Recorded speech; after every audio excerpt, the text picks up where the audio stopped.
Are you feeling a little low without your weekly fix of shonen superhero sugar? Did you go to a screening of 2 heroes but couldn't hear a bloody word the characters were saying because the girls in the audience screamed every time Todoroki came on screen? Do you cry yourself to sleep with your face nestled in your All Might Dakimakura because you just want him to come back already?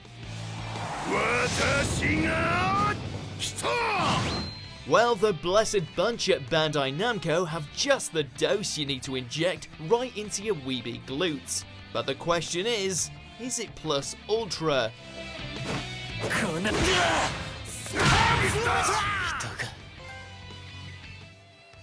Before we begin, we publish new content all week long, so be sure to subscribe and ring the bell to get notified about our latest videos. My Hero Wants Justice is the brand new fighting game based on Shonen Jump's global hit, My Hero Academia. And while the convoluted title will certainly have you staring at the title screen, scratching your head and trying to analyse what the absolute hell they're getting at, rest assured that there's a great deal of fun to be found behind it. Full disclosure, this is a fighter in the same way that the Naruto Ninja Storm franchise would be considered a fighter. We're not talking finger-snapping combos, Yomi, and nigh godlike Twitch skills. It's more something to be enjoyed with friends and online randoms than on an EVO stage. I can sense that weight lifting off your shoulders already.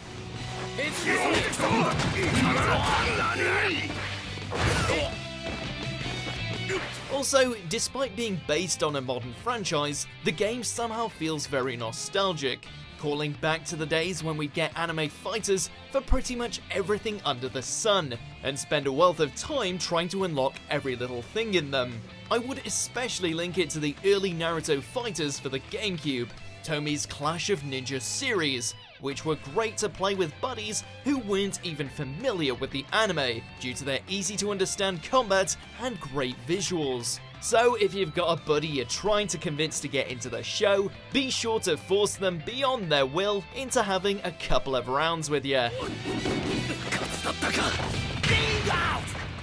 I guess we should talk about the actual gameplay now. As mentioned, the battling itself is extremely simple. The 4 action buttons offer different quirk-based attacks and the ability to jump respectively, which, while simple, do offer a lot of enjoyability, with the addition of destructible environments and ability to fight vertically on a goddamn wall, adding plenty of oh my goodness moments to your battles.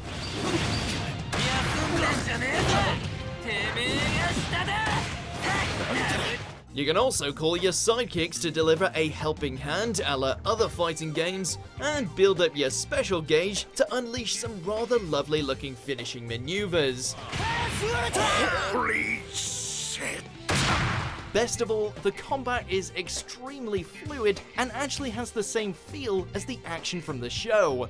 And that's all you can really say about the action itself in an abridged review like this, but you'll likely pick it up almost instantly. And there really aren't many layers of depth to it. Though many characters play almost identically, there is perhaps even a beauty to its simplicity. Outside of the traditional versus mode, you have your single player experience. The one with the most obvious attention to detail out of these is the story mode, which, you guessed it, basically recounts the events of the anime from the first appearance of Gran Torino and Stain, all the way to All Might's epic encounter with his arch nemesis, All for One.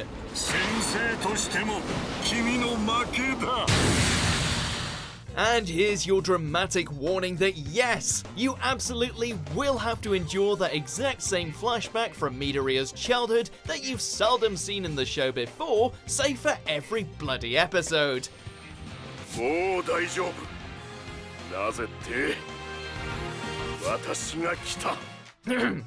There's also a mission mode, which poses several different challenges to you with increasing difficulty.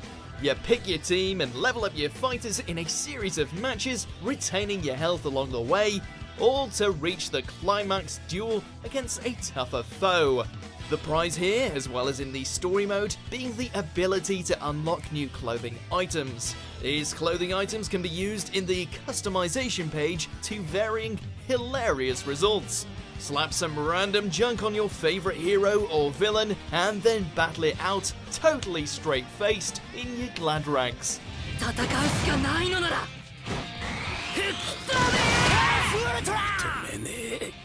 All this said, the game is not without its obvious issues. While the roster does indeed carry the core of the cast, you can't help but compare it to some of the numbers found in the likes of Ninja Storm 4 or Dragon Ball FighterZ. There are glaring omissions like Sero, Shinso, Mirio, Mina, and of course, Best Genist, yet we have a throwaway villain like Muscular.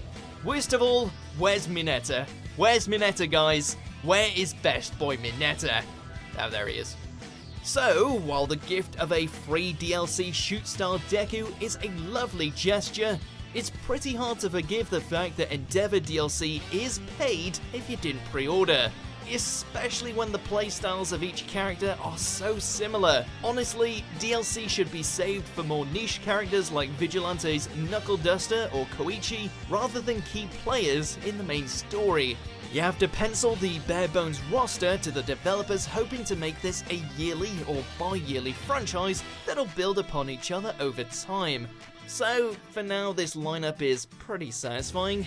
Lastly, it's gotta be said, the menus and UI are really polished, made all the better by the commentary skills by pro hero Present Mike. Just a warning though, if you are one of those fans who only watches the dub, you may be disappointed to hear that the game is Japanese audio only.